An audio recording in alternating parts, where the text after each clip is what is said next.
So there is different times we show different facets of ourselves. And one of the things when we've trained speakers and virtual presenters, we'll do these exercises where I will assign an avatar, Richard, which is basically like it's almost like a rehearsal technique that they would Right. use in theater.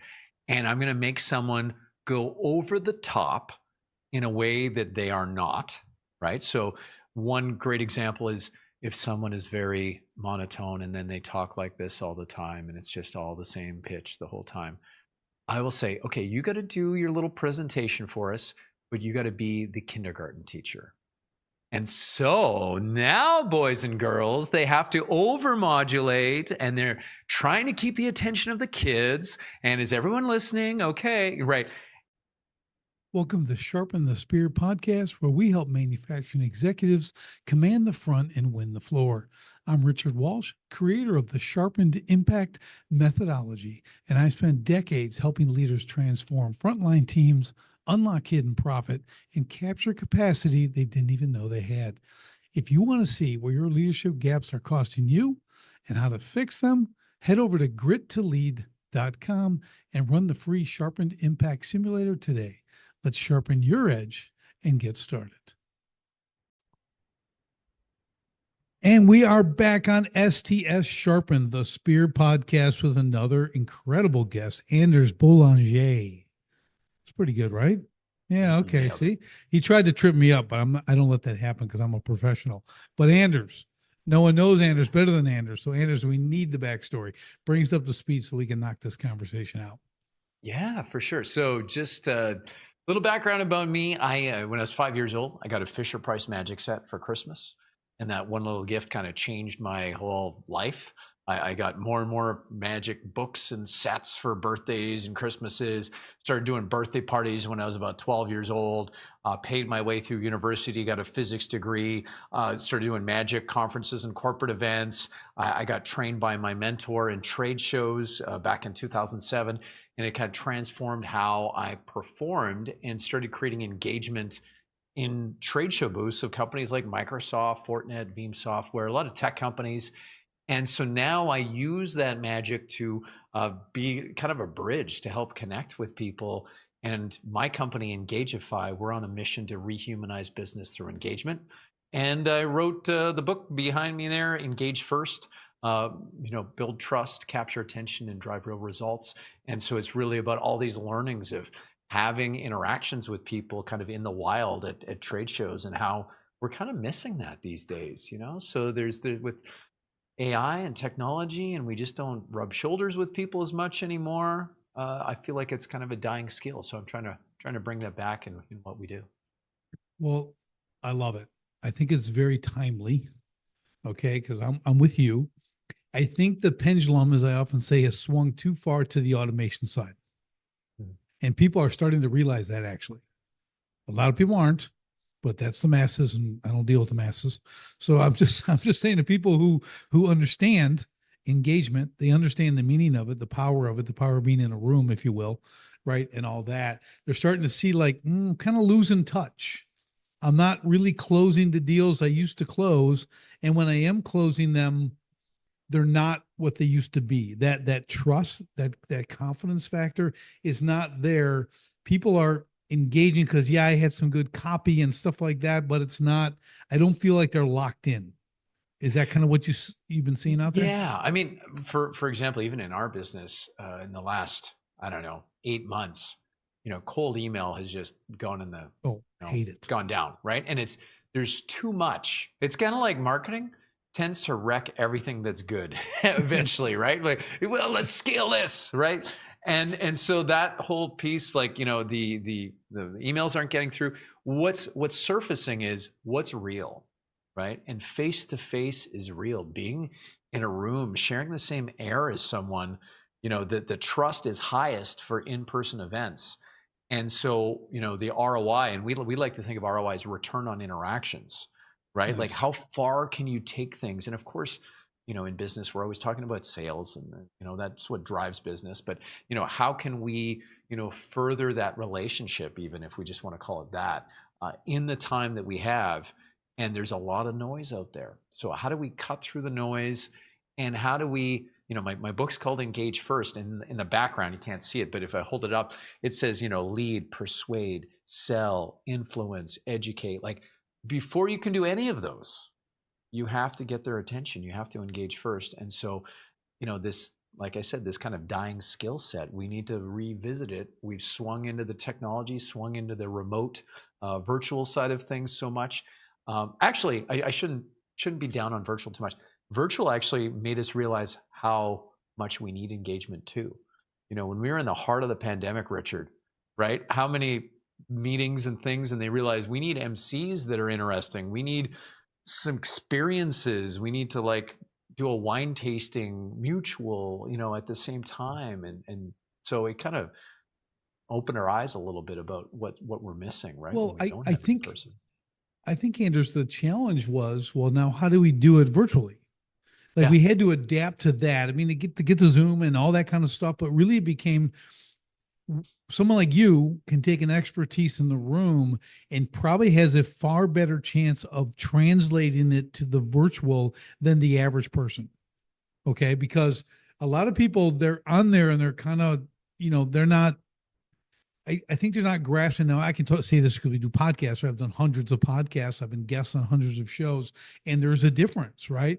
I've Yeah. had guests we talked about before we came on. We've had guests who are ready and guests who are not ready, okay, to be a guest. And we've had hosts who aren't very good hosts, Yeah. okay, because there's still an art to interacting because you and I are having a live conversation. Yeah.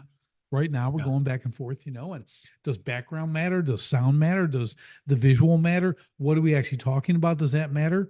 Can a guest hold 45 minutes or an hour of a conversation on their expertise? You think they would? Not always the case, right? Because I don't think they're trained to go back to you in engagement. I just don't think they've got that ability to really engage with people, capture that, and hold that attention. Well, and I think there's so much to unpack there too, Richard. As you kind of listed all of those things, we're talking about the sound, the visual, the performance of it. And I think a lot of people don't give themselves the permission to turn on, to give a perform. Maybe I find a lot of times people have trouble reconciling being authentic, but also showing the best part of themselves in the moment that they need to, right? Just because you're on doesn't mean you're not yourself. We have many different personas that we have, right? We're different people when we're with our spouse, when we're with our kids, especially when they're little, right? We're different when we're at work, so there is different times we show different facets of ourselves. And one of the things when we've trained speakers and virtual presenters, we'll do these exercises where I will assign an avatar, Richard, which is basically like, it's almost like a rehearsal technique that they would use in theater. And I'm going to make someone go over the top in a way that they are not, right? So one great example is if someone is very monotone and then they talk like this all the time and it's just all the same pitch the whole time. I will say, okay, you got to do your little presentation for us, but you got to be the kindergarten teacher. And so now, boys and girls, they have to overmodulate and they're trying to keep the attention of the kids. And is everyone listening? Okay, right. And so when we kind of debrief it at the end, they're like, oh my goodness, that was like, they feel like it's so over the top and it was just, they're embarrassed. And the result though is everyone around them goes, that was so good. You should do more of that. Right? Like we're so, our self-concept is sometimes so buttoned down that I think we need to be given permission to kind of let ourselves out of the barn a little bit, right? And show off who we are. Yeah. Yeah, I love it. I think you're right. I think, and it's situational, like you said. Exactly. Yeah. Depending on your audience, the stage you're on, the room you're in, whatever that is, I've been on all the different situations too. And listen, I got a room full of contractors. Okay. I'm speaking a little different. Okay. Then if I have a room of executives. When in Rome. That's right. Exactly. It's a different thing, right? It's a different thing. I mean, I can have different kinds of fun. Okay. With my audience, if I know who they are, right? So I can tailor the message to that. And it makes it great. And that's a big part of rapport, right? The idea that we like people who are like us, right? So if there's a similar cadence of speech, a similar vernacular, the words that you use, if that's in touch with that group, even the body language, the like right now, Richard, you're nodding your head. I'm kind of like nodding my head with you. I'm mirroring and matching, right? Like unconsciously, I'm not trying to do it. Right. But these are those things that you learn rapport as a skill. And when you don't have rapport, that's when you can really apply it, right? Because you're like, why is this not working, right? Yeah. So all of these, there's so much going on in terms of the personal dynamics that I find fascinating. And I like to geek out about it, but not everyone's all into that. But in certain roles, it's like sales and things that you do need to further those relationships. It's good to get versed on that. Yeah, I was having a discussion yesterday with someone at lunch about the remote culture. Okay. Where we're talking about business. I'm like, well, I'm waiting for the real data. I don't know how they're going to get it, because a lot of people being brought back into the office now. Yeah. Okay. I'm like, the remote thing was cool back 5 years ago. Everyone had to do it and they kind of got into it, but I don't know how effective it is. Okay. I mean, some people can do it really well. I cannot.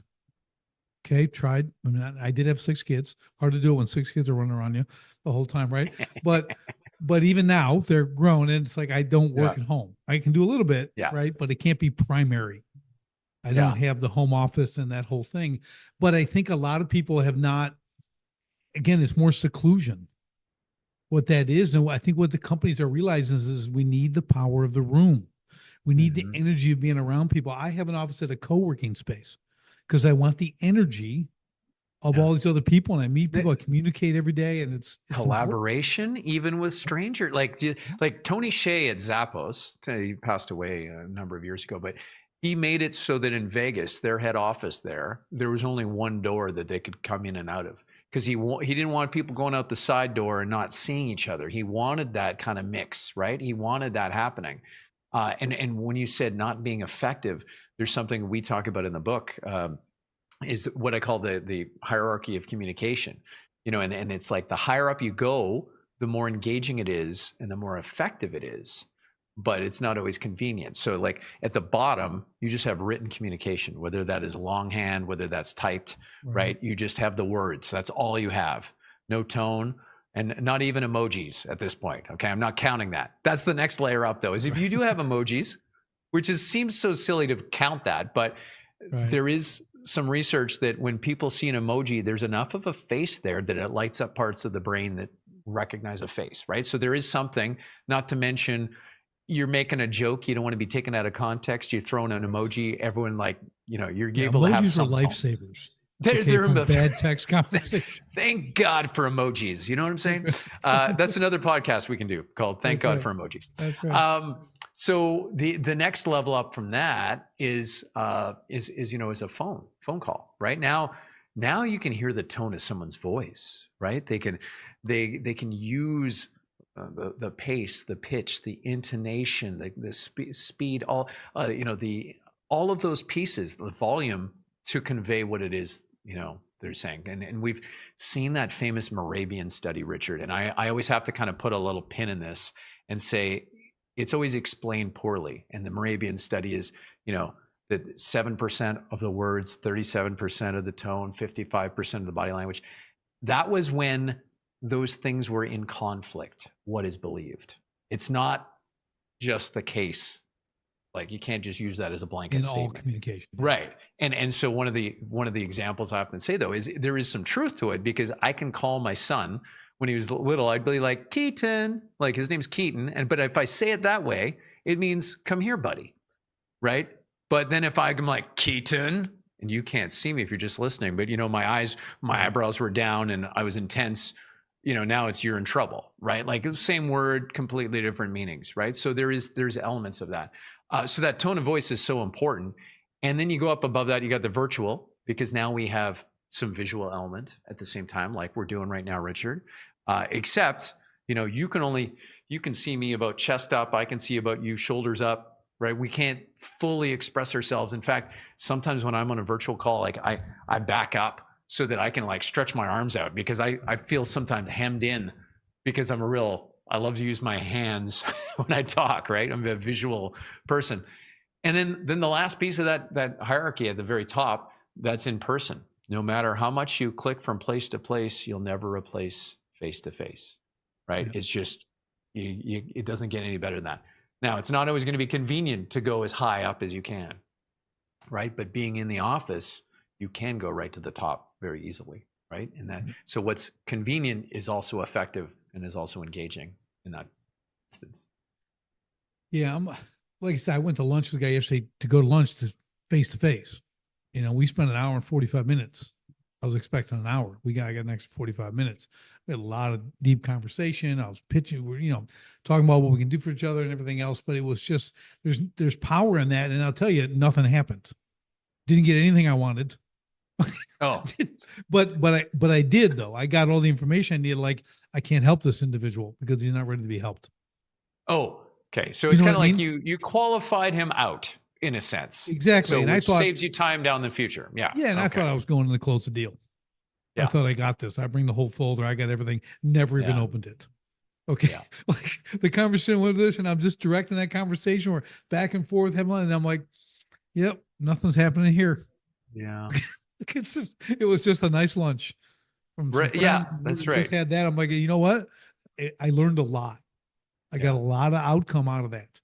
I didn't get anything I air quote wanted, but I did, because I learned a lot of cool things. I had to redirect some things, reformat how I'm pitching certain things or going to pitch them, because I didn't have Tighten up quick answers. qualifications. I didn't have the right answers for the and I'm like, usually I'm not this bad. Okay. It's just, well, and law of big numbers too, Richard, right? Like some of these weird ones are going to sneak through, and just try to prevent it in the future so that, tighten the process. the point was like, let's get together. Yeah. You know what I mean? Because we could text and we could send emails and I could whatever, but it's like, we have that opportunity to do that. And I think, to me, again, you're getting different reads, so that when we're engaging, it's body posture. I mean, I'm literally leaning back in the chair. We're just relaxed. Yeah. You see how relaxed when we're just talking about different things and working. We got a lot in common. And it was really, and that's why I went an hour and 45 minutes. Yeah. It wasn't a business lunch where I got to get back to the office, all this kind of stuff. It was like, man, we're both owners. Yeah. Yeah. Theoretically, we own our time. Okay. Right. It's always the case, but yesterday we did. We could do that. It's the the having sharing bread with people is such a ceremonial thing too, right? Like having a meal, there is something beautiful to that. Whether it's be able to say, and coming out of pandemic, we couldn't do that for a long time. We kind of got to appreciate these things that we've got back, right? So yeah, I'm with you. I think. So let's talk about the engagement aspect. Okay. So we can go through, because I know you can hit this on all levels. So let's start with the most difficult thing, the icebreaker. Okay. Sure. You're just, it's cold. You got your cold emails. We already know those aren't really effective, but it's that first icebreaker. Well, how do we do this? For me, I think the big thing about that is that pattern interrupt, right? Like when we're running our own patterns, so the things that we normally expect, the expectations are there. And when something jumps out or is just, not the usual, you kind of go, what?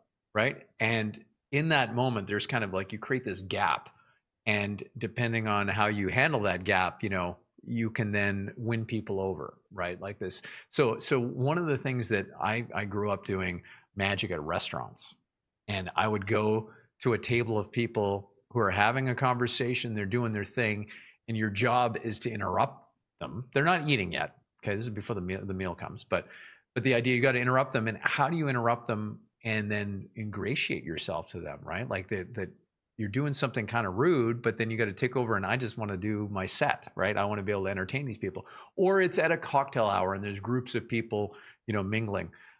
So one of the things I developed over the years was this kind of, sorry for the interruption, remember your topic. And then when I leave, you just jump right back into that sucker. And so what happens there is they kind of like, what? Huh? And then it's kind of cheeky enough that people, laugh, and then you're able to just take over and take control. So whatever you can do to capture that attention. Another example is at a trade show. I'm hired as a trade show infotainer to build crowds of people around the booth, and me and my teams of infotainers that do this. And so there's a lot of preoccupation happening. You're just walking the show. There's all these booths, right? There's a lot of noise. There's a lot happening. And we start off, I start off by putting $2,000 down on the floor. And that catches, like, what's all that cash doing? And I start talking about what we're going to do. And then I start off with a basic card trick, if you will. Looks like a basic card trick, but it ends where I'm actually cutting the deck with a shadow and the deck's moving. And it's just like, but people stop and they see the cash on the floor, me kneeling on the floor, and it paints this picture of something that is unusual. And so that's that first thing. We've attracted the attention, but that's only the first step, right? We can't, if you just try to capture attention, lots of things can do that. Yeah, this is important. Yeah, this right? Part's because important. It's like, you can, like, total non sequiturs, weird, just yelling out loud things, like, lots of things attract attention, but unless there is a connection, unless there's a reason, unless there's relevance, this all just comes off as a desperate cry for attention or a plea for help, if you will. Right. So one of the reminders of that to me is years ago at VMworld, which was a big tech trade show back in the day, there was these, those green screen suits that you can wear the whole body thing. There was 3 people wearing these blue suits, and the company had a blue branding. And then this techno music just cranked up super loud, and they came out and they danced kind of like robots. And everyone was like, whoa, and everyone's watching this. And then the song ended, and then they just went back into the booth and disappeared, and that was it. And it was kind of like, what the hell was that? Like, it's okay that they asked that question, as long as you have that continuity, that pivot. Like, how do you go into and so lots of that relevance is so key. So breaking the ice, a joke, that's a classic that people will use. Sometimes giving a gift, like there's a great book called The Art of Schmoozing by AJ. Have you ever heard of it, Richard? No. It's AJ was a circus clown back in the day, but he made this thing where he called them tchotchkes, but his trunk was full of different gifts that he would just keep on stock. And whenever he came over, whenever he met someone, he always gave a gift. And it's kind of like the warm fuzzies that you get when you get a gift just started being associated to him, right? And so he would win people over instantly because he gave them a gift, right? So there's lots of kind of tools and I don't dare say gimmicks even, right? Like a gimmick is sometimes that term or that word gimmicky can sound bad, but in magic, a gimmick is a secret device that makes the trick work. And if you have something that you can use systematically, time and time again, that gets you the results you want, that's okay. I think that's good, right? Yeah, if you can determine the outcome before it begins because of this gimmick, I would use that all day long.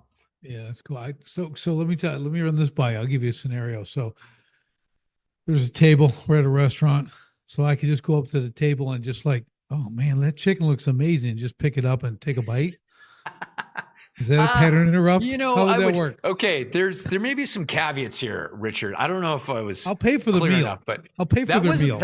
That's a pattern interrupt. Yeah, that's and just leave. Probably some throw 50 on the table and just walk out. Some rules of thumb I should lay down here somewhere, but yeah. I mean, buying someone dinner would be a thrill. It's just that eating off their plate. That's the maybe just stick my finger in the mashed potatoes and take it. There we go. And there we go. Yeah. Man, I mean, that's a real power play. Depending, what you're. There's a book. There's a book called what's it called now? It's downstairs. It'll come to me. The pitch, how to pitch anything. I think it's called. Yeah. And he talks about going up to this. He's in an executive's office, and there's an apple on the desk of the boss, and he picks up the apple and starts eating it. And it was this like super ballsy, bold thing to Right. do. But the way he did it, it still pivoted into what they were trying to do. And so this idea was, it was about like, so we need to have a deal that works for both of us. And it was kind of, then he took the apple and cut it in half and gave him half.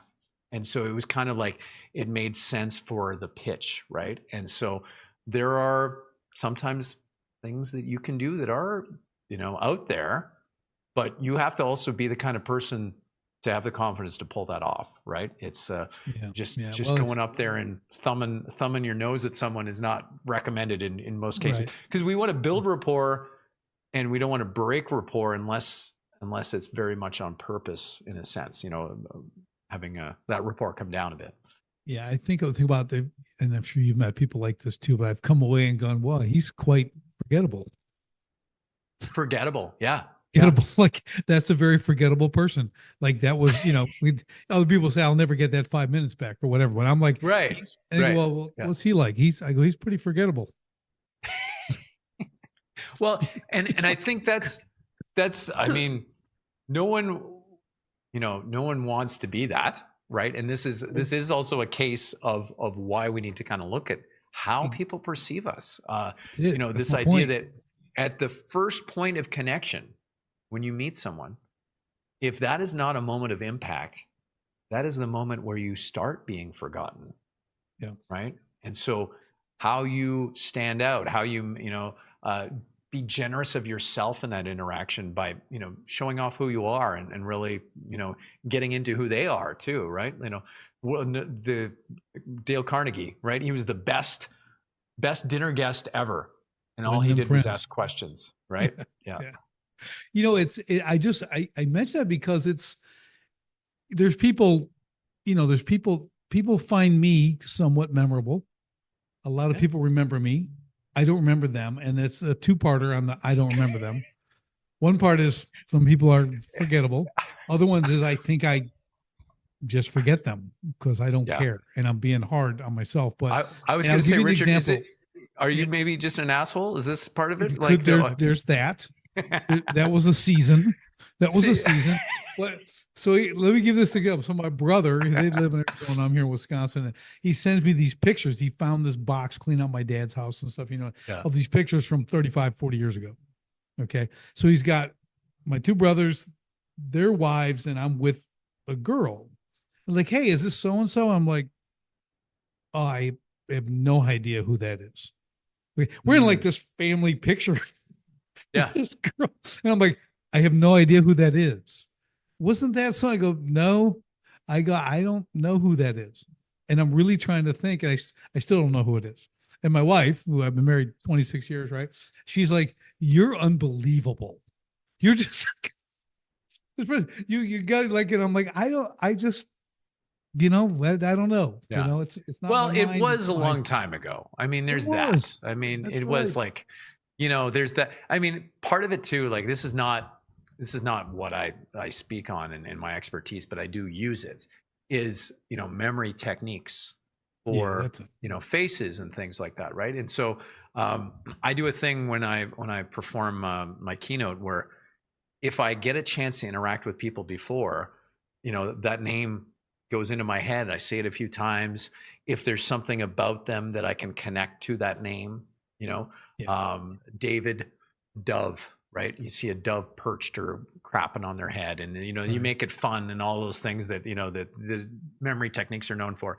But just using a few of them throughout the presentation, people suddenly give you credit, like everyone in the room, right? Like it's funny how just a little bit of effort can be appreciated a ton on that side of things, with remembering people's names, and Yeah. now you become memorable because you remembered them. Just that stands Yeah, out. Yeah. I had a friend was that he'd speak to these college kids, high school kids like that. He'd be in a room, there's 25, 30 kids. He'd just have them, just give me your name. And he'd go through the whole room Yeah. one time.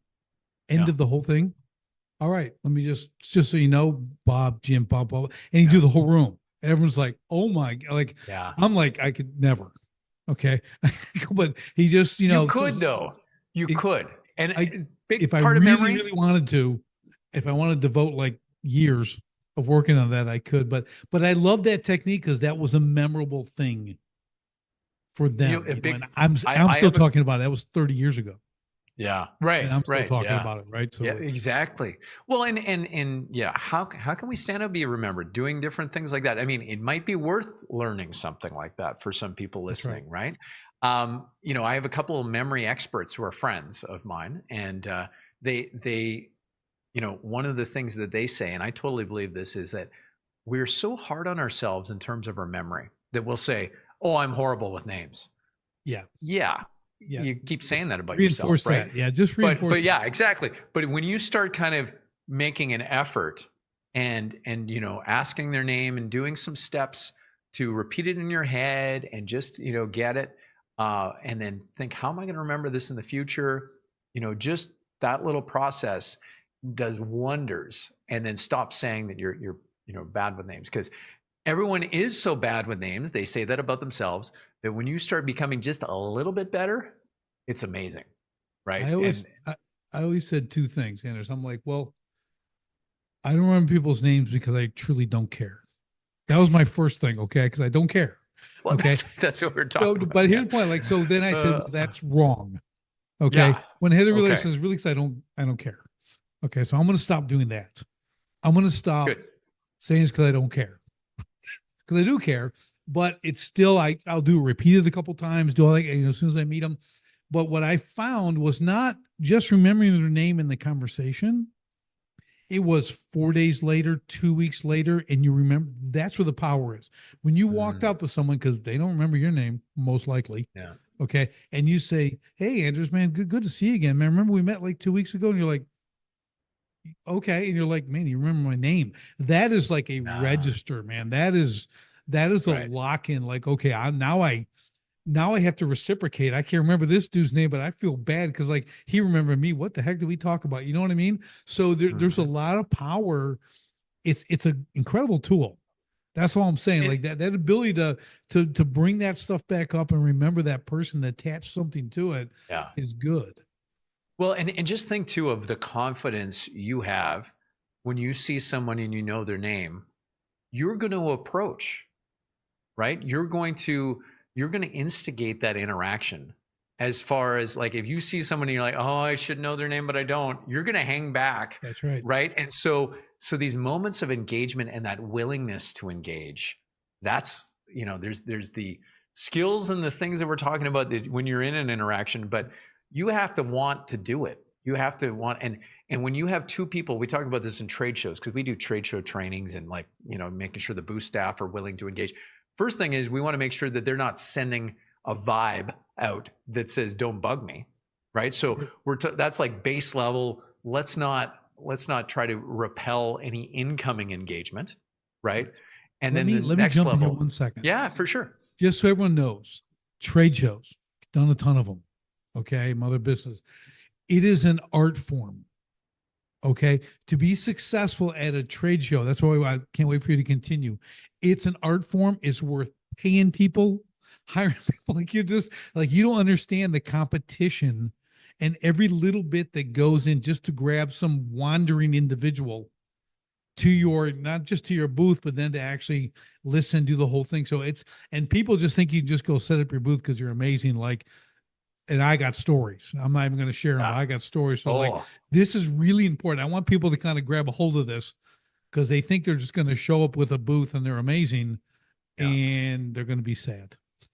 Well, and, So and what you're saying there, so I'll finish that thought and then I'll kind of get into this thank other you. thing, because you're triggering all Sorry. kinds of things for me Sorry. here, Richard. Is that in a good way? Is that, the first level is don't repel incoming engagement, Yep. and then this next level is how do we be proactive and stop people, right? And so what you were just talking about is, people show up and they think it's going to be awesome. We have a model, we call it the trade show triangle, and there's 4 levels of exhibitors, and the bottom level is what we call the booth buyer, and they just buy a booth and show up and hope for the best, right? And they buy into this myth that if you build it they will come, Mm-hmm. right? And That's Field of Dreams for, anyone who goes back to that old movie, and they're dreaming if they think that's going to work, right? They're so passive and so reactive, or just sitting back. So they have to go up a level. The next level we call it exhibitor, and at exhibitor level, a little bit more engagement. They are a little bit better lead quality, a little more differentiated. Okay, they're a little more proactive, but still they're below that middle line in this triangle, and that middle line is what we call the train and track line. They're not training their booth staff. They're not investing in their people. 49% of companies never or rarely train their booth staff. And yet 85% of your success comes from, the booth staff. There's all these stats. There's a new one that came out from CEIR, which is the Center of Exhibition Industry Research, which was that 49% of companies who train their booth staff got a 20% increase in leads or more. So it's like there's all these stats for, you got to invest in your people, but what ends up happening is everyone's got their budget, and then they see, oh, look what we can get. That's going to look amazing. And we get into this kind of form and function kind of trap, right? Where is your booth pretty, or is it pretty effective? Because what makes it effective is the people working it. And I was just at a trade show the other day, and this is one of my hobbies because I make slide decks of people doing things wrong. And I get a picture of 3 people in the booth all down on their phone. Right. And if I can get away with taking that picture and you never saw me, how many people are walking by that could be perfect fit, customers for them, and they would have never stopped them. They would have never known. It's like whales of clients could be walking by. So there's so much that goes into that, the awareness and all that. But Richard, I want to hear a little bit about your experience and what maybe some of the stuff you saw out there, because you alluded to some stories yourself. So I would do the Chicago Flower and Garden Show every year, and we get 80,000 people through there in 8 days. No, 180,000 people. Yeah. That's a lot of people, right? So we build these giant gardens, beautiful. I build good water features, sculpture, all that stuff. But then behind all that is the vendor area. It's a Navy Pier in Chicago, right? So huge vendors everywhere. Here's one thing you'd see it every year, and I did about 10 years in a row. All of a sudden, everyone's walking around with a thing. Like there's an expandable rake, little tiny thing, it kind of expands. And it's okay. Yeah. And all of a sudden you see everybody's got this rake. Yeah. Everybody. And I'm like, what is the deal with this rake? So, and every year it's something else. One year it's a rake, another one it's a broom, another one it's this or whatever it is, right? So I'm like, I gotta go find out. Because I'm in my garden. Okay, and I'm talking to all these people walking through and all my stuff, and I'm trying to work, set appointments and do all that. So I go back, and this is a positive example, but it's a guy and his daughter selling this rake. They've gone through 4 semis of rakes. Yeah, just pitching, because it's very like they're doing the demo. They're doing the whole thing, and they're really good demo. It's a circus. Okay, yeah. I mean, I think they sold like $375,000 worth of rakes. Yeah, in that period, and it's just it. And then, so here's the funny part.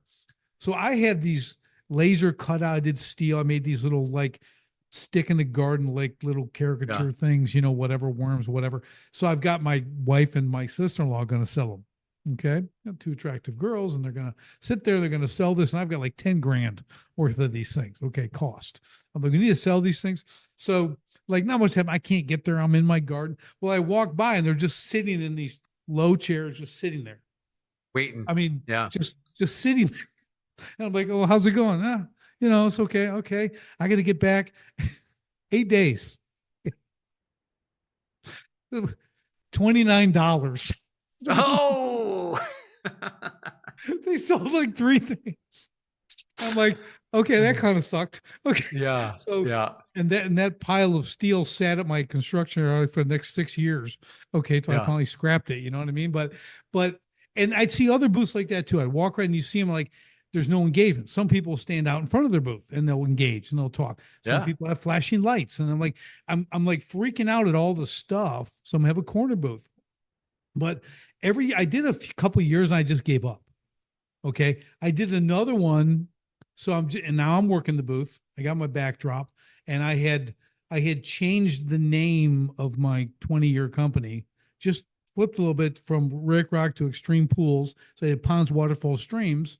Now I put Extreme Pools because I'm these super high-end swimming pools that look like quarries and you know, brick paver Yeah. bottoms, really cool. So I'm like, I'm gonna do that. So people would walk by, literally, I'm like, looking, they look at my sign and they go, oh, no, that's swimming pools. I'm looking for a pond. And I'm like, that's what they do. Yeah. It's not, they don't read past the first words. Right. Like people only see certain things, right? So Yeah. it comes down to a lot of different methods of communication, but I just gave up because I'm like, I either need to hire someone who's like a pro, or just stop Yeah. doing this because it wasn't in my garden. I'm selling hundreds of thousands of dollars worth of stuff. Yeah. I'm selling Yeah. what I do because I'm the pro. Yeah. I'm animated, right? I'm in there. I built all this. They're seeing my work. So just that was my big takeaway was I need professionals Yeah. or trained individuals, which is the same Well, thing as a professional. and that show is 8 days long, like you're saying, Richard. I'm That's telling you, brutal. that's so I've never worked an 8 day show in my life. I'm not like 4 days is the most I ever do. Like I do a lot more of these B2B shows, right? Not Right. B2C shows, which, in this case, but they take a lot of energy, right? And Mhm. so people who are not used to working a trade show, they have trouble making it through the day, right? Like because and oftentimes some of my companies, the clients we work with, they have a morning shift and an afternoon shift. Right. And it's kind of like, oh, isn't that nice for you, right? Like that you get to just work a half day, but then they go back and they do their, Right. office work or whatever remotely.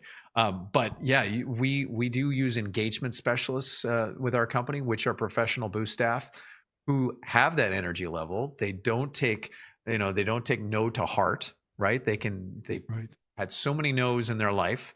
They just keep working, and Well, they they're don't have also emotional detached a little bit.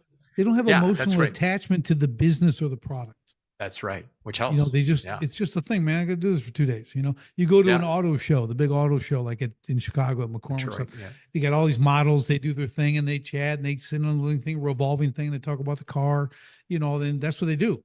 They travel Yeah. over the country and they do that stuff. They're professionals. That's what they do. They can maintain those energy levels for those times. Like you said, I think the energy, Anders, is the big thing Oh, from it's the human huge. perspective. It's like, Well, from engagement, like not just trade shows. Like if we go back to kind of the engagement topic, if you will, one of the things that we have is I have like I call it the boring to bold line. So it's like this. Everyone sits somewhere on this line, this horizontal line, and right somewhere in the middle-ish, or there's some sort of sweet spot for you that you got to find where you're taking the energy levels up, the modulation of your voice, that it's interesting, it's good, you're engaging. But so many people are towards that boring line, pardon me, that they're afraid to be over the top, that they relegate themselves to being on the boring side of the line, right? And so again, going kind of back to that permission piece to kind of bring yourself, but that energy thing, I really discovered that during the pandemic where I had to record a video. There was a welcome video for a virtual trade show, Richard. We were doing that at one point, right? Where there was a virtual trade show booth. I'm normally the guy working in the booth doing the presentations. They said, "Can you still be our guy? Welcome them in." So I remember I was like, "Hey, it's Anders here for the Veeam virtual booth, blah blah blah blah blah," and I play back the video, and I go, "Oh man, that's really flat." Right? Like there's just like what you think you're sending is not what people are always receiving. And I thought I was just killing it with peppiness. And then I finally got it to where I needed to be. And virtual, in a sense, kills the energy too, right? The camera. Like you're not feeling the same energy flow right. that you would, right? So there's all kinds of challenges. But yeah, that energy, that transfer of enthusiasm, which sometimes people define sales as some, transfer of enthusiasm. That's so key in all of these interactions. Yeah, I think you're exactly right. And I was talking about this the other day with a guest too, was we talked about a little bit earlier with the different percentages of communication and what it all involves. And I think even whether you're a business owner or you're a salesperson or whatever that is, you have to study this. Yeah. Okay. This needs to be a study. Okay. You can train, but you really have to understand when you see someone who's like, man, that was such a good presentation. Like if you have the opportunity to have a copy of the video, like watch it for a whole different reason, not for the topic, Mm, but yeah. watch what they did. I'll do that in church. Okay. Yeah. Good pastors, how they're Yeah. working, how they're moving, how they're talking, what they do, how they engage. Like Your there's a cadence. lot, right? Like I learn a lot. Okay. And there's good ones and there's terrible ones, like any other Yeah. profession. Okay. But the uniqueness, I mean, the way that people can just, speak to that individual while you're speaking to the room, Hmm. how you engage an entire a room of 500 people, of 1,000 people. How do you Yeah. do that? What does that actually look like and stuff, and learn those techniques and then try to apply them when appropriate, right, in certain situations. I used to do this a lot with podcasting. Was I would listen. I don't do it quite as much anymore because I've done just a gazillion, but Hmm. I'd Hmm. listen to my podcasts. My wife would always be Yeah. like, "Really, you're listening to yourself?" Yeah. And I'm You like, I learn. egotistical I son of go, a I, gun. I have to. I like, listen. I have to learn. I say things because Yeah. we are like this. We're 100% conversational. Yeah. Nothing here is planned. Anders and I, we are just doing it. Like if you can't tell, okay, like Obviously. we're just Yeah. we're just we're just rolling. But this is the Yeah. point. Like these, I have to listen to. Yeah. Like what did I do off the cuff? Right. Because you can win or lose doing that. Sometimes it's great, Well, but sometimes I think you bring up a great point. And feedback is so crucial, right? And so entertainers, I have lots of entertainer friends, comedians, magicians, jugglers, all kinds of hypnotists, everything. And when a comedian is a great example is when a comedian's doing well, they know it, right? right, They immediate feedback. They say the joke, they hear the laugh, right? And that is that little pat on the back, like you're doing something right.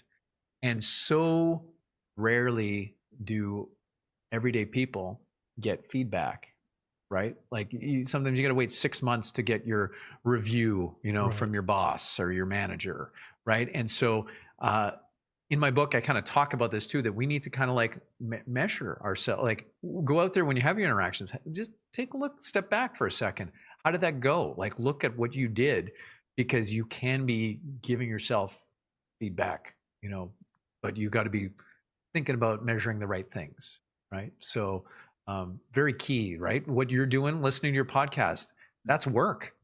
It's hard. Yeah. A lot of people would never want to listen to themselves, right? I It's hate just my voice. I go, I right. don't hate my Eh, voice. I like my voice. well, you know what? I think everyone starts hating their voice until they listen to it enough that they go, "Yeah, Yeah, that's I think me." so. Yeah, Right? they'll I think, recognize it. Yeah. and they don't give them, so they have not watched video, listened to themselves enough to actually get used to it. So, but again, get over yourself, give I yourself was permission. I was a guest on a podcast with this woman. She was great, great host, really great host. She's like, oh, that voice, to me. I'm like, Yeah. and then we did another one like, I don't know, months later. And she gets on, she goes, it's the voice. She just, just it was months ago. Like, I don't remember, people from months ago, but it's just, she had that. I'm like, well, that's really cool. But Yeah. like it was a real appreciation. Well, she's not saying this to everybody, Yeah. but it was just, I've just learned to embrace it. I remember I had a PR, a lady who was going to do my PR way back in the day with all my sculptures and all the other stuff I did. And she wanted to be in PR. And then she's talked to me. She said, well, but we have to change the way you're speaking, a little too many dems and does. And I'm from Chicago. I got an accent, and all this stuff. And I am who I am. And I'm like, I go, oh, okay. I'm not going to do that. And she goes, well, it'll really help. I'll go, help with what? I go, I mean, I just roll. I'm not going to change the whole way I speak for what? I'm Yeah. not understanding. That's not who I am. And you can probably go a little bit in each direction, but I'm like, I just, do I need to, am I not conveying my points? What do you mean? Are you just saying how I pronounce something isn't Mhm. correct? Because you don't say that, like when I say, would you? Like my wife has a friend, she hates that. Would you? Would you do that for me? Would you stop saying, would you? I'm like, W no, I O never will U now. L D J A, right? Would you? Yeah, would you? Uh, Would you? Yeah, we all say it, that right? Would you? that You know? reminds me a lot of, like, you got Toastmasters, right? Where Yep, people been learn there. to public speak, and they have like an counter, Yep. which there's someone Drop the whose only pellet in the bucket. job Yeah. is to count the number of ums and ahs in your speech. And for some people, it is distracting, to watch, and they may need help that way. But there are things that, like, if you're getting your message across, you got a good energy, good vibe, and you're an original person like you, Richard, right? Like we wouldn't want to take the Chicago out of you. We wouldn't want to like That's it. that's what makes you endearing and makes Right. you interesting, makes you yourself. And so in a lot of cases, people need to lean into themselves more, Right. right? Like this just like it's okay to show who you are to people so that you become not forgettable, like what you were talking about before, right? Just if you're too Yeah. bland, if you're too, Right. it's Right. just you're gonna fade to the background. I had there was a woman, she did all these training videos, right? For this, I won't even say the whole thing it was, but the she was like constant brain fart. Yeah, And like you, I couldn't get through the program. yeah, Finally had, I can't watch this. I mean, it's not like occasional. And then, well, I went down the road and did not like that, like pause, like, right. like there's like something that's firing upstairs. Doesn't And she's instill teaching, confidence, she's right? credentialing this whole thing. I'm Yeah, like, I'm never going to be certified. yeah. I can't get through this training. There's just, I mean, and it was a lot of training. I It's not I like three bought an videos. audiobook like that one time where the author Really? read it, and I just like I can't do it. It's like and it was a sales book, and it was like I like the content, I wanted to listen, and I just like I can't do it. I'm sorry, it was too much work, and so there's a few things that I want to kind of tap into that when our listeners are listening, they want to create some engagement. We have an acronym we call SAVE U, SAVE, and then the letter U. And so the S is simple, right? We got to make things so simple that people can understand it. Our brain is 2% of our body weight, but it consumes 20% of our energy. So anytime anything gets too complex, you get what they call cognitive backlog, which is a complex term for it's overwhelm. That's what it is, right? It's just too much. We kind of tune out and then we don't pay attention, right? So we want to make sure things are simple. The A is we want to have authority. And this what jogged my memory is that person with all the ums and ahs was so distracting and you're wondering, do you even know your stuff? Like, are you making this up as you go? Perhaps it's words that you are undermining out, sort of, kind of, those kind of words that are undermining your message. Maybe you're talking with uptalk and you're kind of saying this at the end, you're going up at the end of sentences and it sounds like you're asking questions, and it's like, are you telling me, you're asking me, man, right? Is it the way you dress, the way you carry yourself on stage, all of those things? If there's authority built in, we're going to listen because, it's just coming from a place of authority. The V in Save You is for visual, auditory, kinesthetic. We have all different types of learners. You want to mix what we call your predicates, which are the words that you use. So, does this clear to you? Does this ring a bell? Like those would be a visual, auditory. Are you picking up when I'm putting down? That would be the kinesthetic, or does this feel right to you? Right, mixing those types of words so that we're engaging all those kinds of people that are in our audience. Okay, if it's a one-on-one and you know what they like, you can just use that modality, if you will. And then the E is emotion. We want to tap into emotions because emotions are the mental sticky notes to make things really memorable. So telling stories is such a great example of that. And then the last one is you focused, meaning what's the idea that it's going to benefit you, or you want to avoid something that's going to be bad for you, right? This is just total evolutionary kind of stuff, right? So what's in it for me? WIIFM, everyone's favorite radio station. Right.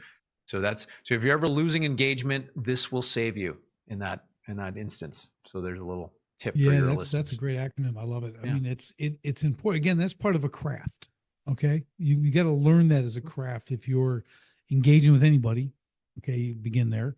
Again, speaking from stage, addressing a group of any size, these are the kind of things that make it assimilable, right? They can assimilate what you're saying. That's the thing. I did a presentation a week ago and same thing, full room, maybe 30 people. I'm doing a thing on AI and business, keeping it really simple. I'm not trying to tell them the theory of AI. I'm saying how to use it in the simplest ways to make a big difference in your business. And is a great engagement. I always pull the audience in. That's a big part of one of my techniques when I do anything. It's always, if it's not 500 people, and sometimes even then, I mean, I'm grabbing people and I got people raising hands. I've got people engaging with me. I've got them answering questions. I don't put them on the spot, but I draw the answers out, right? I know who's got what, and it just turns a room. Because one thing, like you were mentioning too, in a room like that, if no one's answering, you're trying to get some engagement, I call on someone. Either I know them and I ask them, I know they've got. If one person will start speaking, the whole room will open up. Okay. Yeah. It's a lot of times people, because I just want engagement. I want people to cross, and I'll ask the next person. So I've got a technique to do that.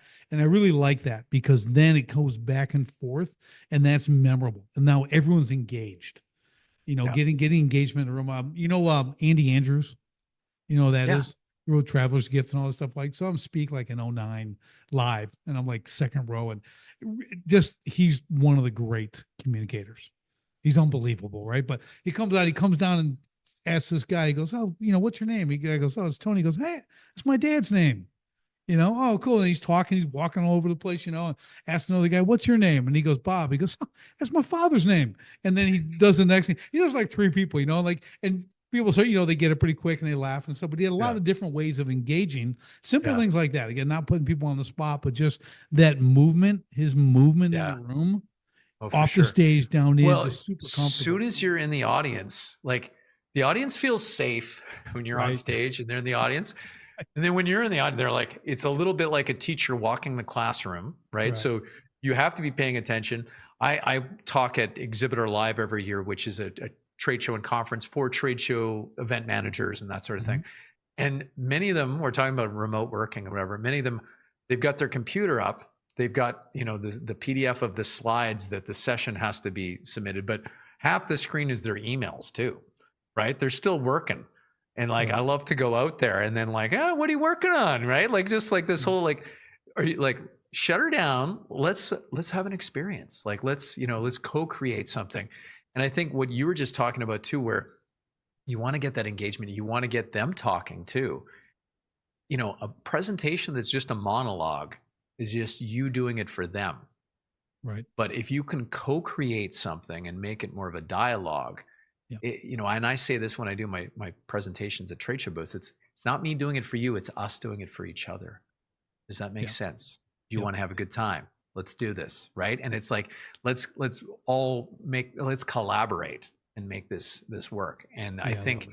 that gets people on board, and it's just, we're making something that will never be done again exactly the same way. Well, Right. you know And what I else think too, that's to that special. same point. Yeah, to the same point, Anders, it's like you're giving them a little bit of authority. You know what I Yeah. mean? Like, A share role. your experience in this. You're playing them a role. They're giving a role. So in clowning, a friend of mine wrote a book called Wink. And in clowning, the wink part of it refers to the fact that you're winking at the audience, and the audience has a role to play, that they are in the show too, and they get it. And Right. so it's when both parties come together, you're creating something unique, right? When they're not in on it, then it's just, again, kind of a flat, Yeah. we're watching them do it. And so I think that's Yeah, very I apropos to do that. these seminars, 2 day, 1 day, 2, 3 days for contractors, right? And teach them what they do and everything else. And, you're always going to get the guy nodding off.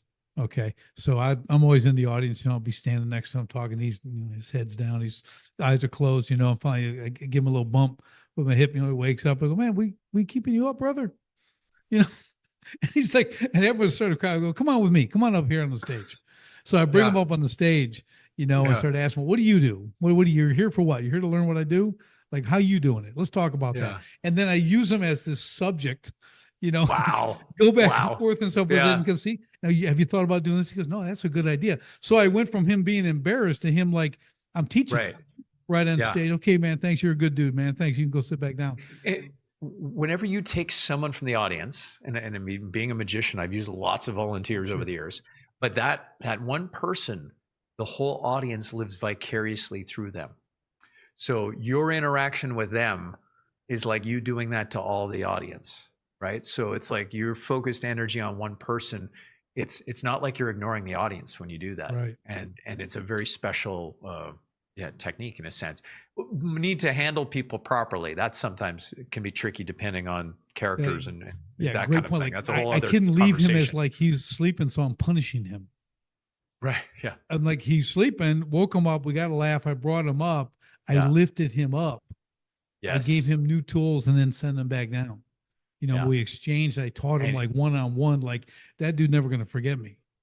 right. And you don't come and you came off great, Yeah. right? Because you could, certain volunteer interactions, you could come off, and I've had things happen where everything was great and something just shifted in a quick second, and you're like, whoa, I'm going to look like the bad guy here if I don't handle this Yep. properly, right? So Yeah. yeah. It's like, and I didn't go in with all this insight.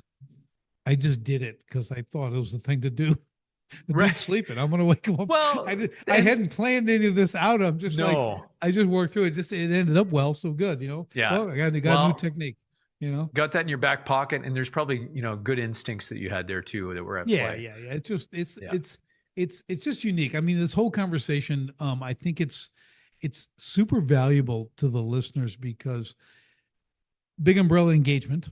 Okay, how to Yeah. engage, that kind of thing. But we got down in some nuts and bolts, which I really Yeah. like. Right, people seeing this kind of stuff and understanding. But I think the biggest takeaway I get from all of this, and I hope the audience does too, Anders, is that everybody needs this. Everyone needs to up their game in engagement. Okay. We were separated for years, okay, from face to face. Like people, Yeah. it just became this thing, and it's just weird. People are still standing too far away from each other. You know what I mean? The line, so they still have these remnants. I don't, because I didn't participate whatsoever with any of that. But it's like you see it, you see the remnants Yeah. of that kind of forced behavior, and it was bad. Like people Well, need not to to mention engage. the poor kids in school during that time. They're coming out of My kids high school. survived because we homeschooled. Yeah. We were homeschooling Yeah. anyways. We homeschool all Yeah. the way through, so they survived all that. But yeah, it's really so it's not some lost art per se, right? The beauty of this, I think, is just attention. When you put Mhm. your attention on something, okay, you're going to improve. It's the nature of life. Okay. Yeah. Pay a little more attention when you're engaging with people. So give us some final thoughts on that. Just really, people need to begin and put a little higher on the priority list, if you will. So they start interacting with others better, because when they do, I think they're going to see that fruit. So kind of what's your overall on that? Yeah, I think what you were just saying, that where attention goes, energy flows, right? And when next time, rapport and mirroring and matching is a great little homework assignment for people. Is that next time you're standing around having a conversation with someone, just look at what they're doing. Are their arms crossed, and are your arms crossed? Mhm. Maybe their legs are crossed, or maybe they're gesturing in a certain way. You found yourself gesturing in a similar way. That is unconscious rapport, and it's Yep. like, it is amazing. And or you maybe watch people at a restaurant and they're talking to each other across the table. They're going to look very similar in terms of spine angle, all of these things. They're leaning on the table. I want that to be a little bit of a clue that, what, we are social animals, and how we interact, how we build trust, how we form relationships. That's all happening out there. And I think there's a lot of good stuff on the other side of these interactions. And if we put a little more attention to them, and get that feedback that we were talking about, that pat on the back that we're doing a good job, I think it can really change how your professional and your personal life go. I love it. I love it. Yeah, just simple stuff. Simple stuff. Just bring it a little closer to the top on what you do every day. And you'll see when you're looking at the people, like you're saying, watch how people, everybody just walking in the crowd, see the differences. It's pretty amazing. So I love it. I love it. Well, Anders, this has been awesome. How do people get your book?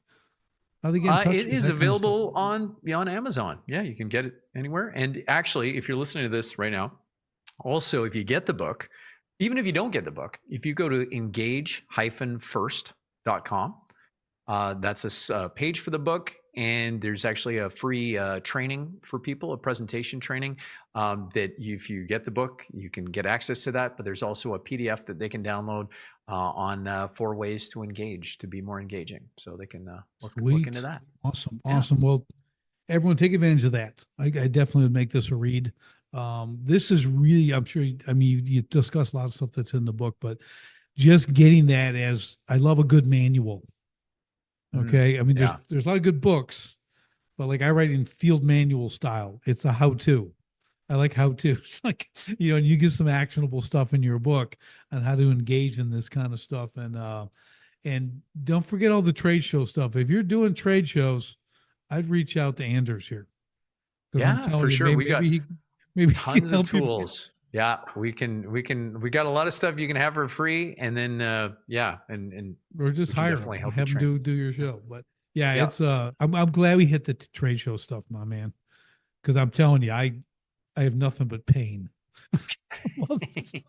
Listen, okay, so It's a different I world. It's a different it, world for sure. Yeah. it is, and just know that, like anything, you got to embrace, got to understand it. Man, we could spend a whole show just on that.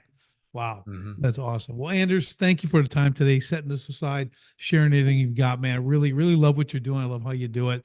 Um, Exceptional, just fantastic. So thank you for that time, and for everybody else, we'll see you on the next STS podcast. Thanks for joining me on the Sharpen the Spear podcast. If you're a manufacturing executive and you're serious about unlocking hidden profit, improving frontline leadership, and taking control of your floor, go to grit2lead.com right now. Run the free Sharpened Impact Simulator and discover your biggest opportunities are hiding. Don't leave millions on the table. Sharpen your spear, lead from the front, and win the floor. Until next time, stay sharp.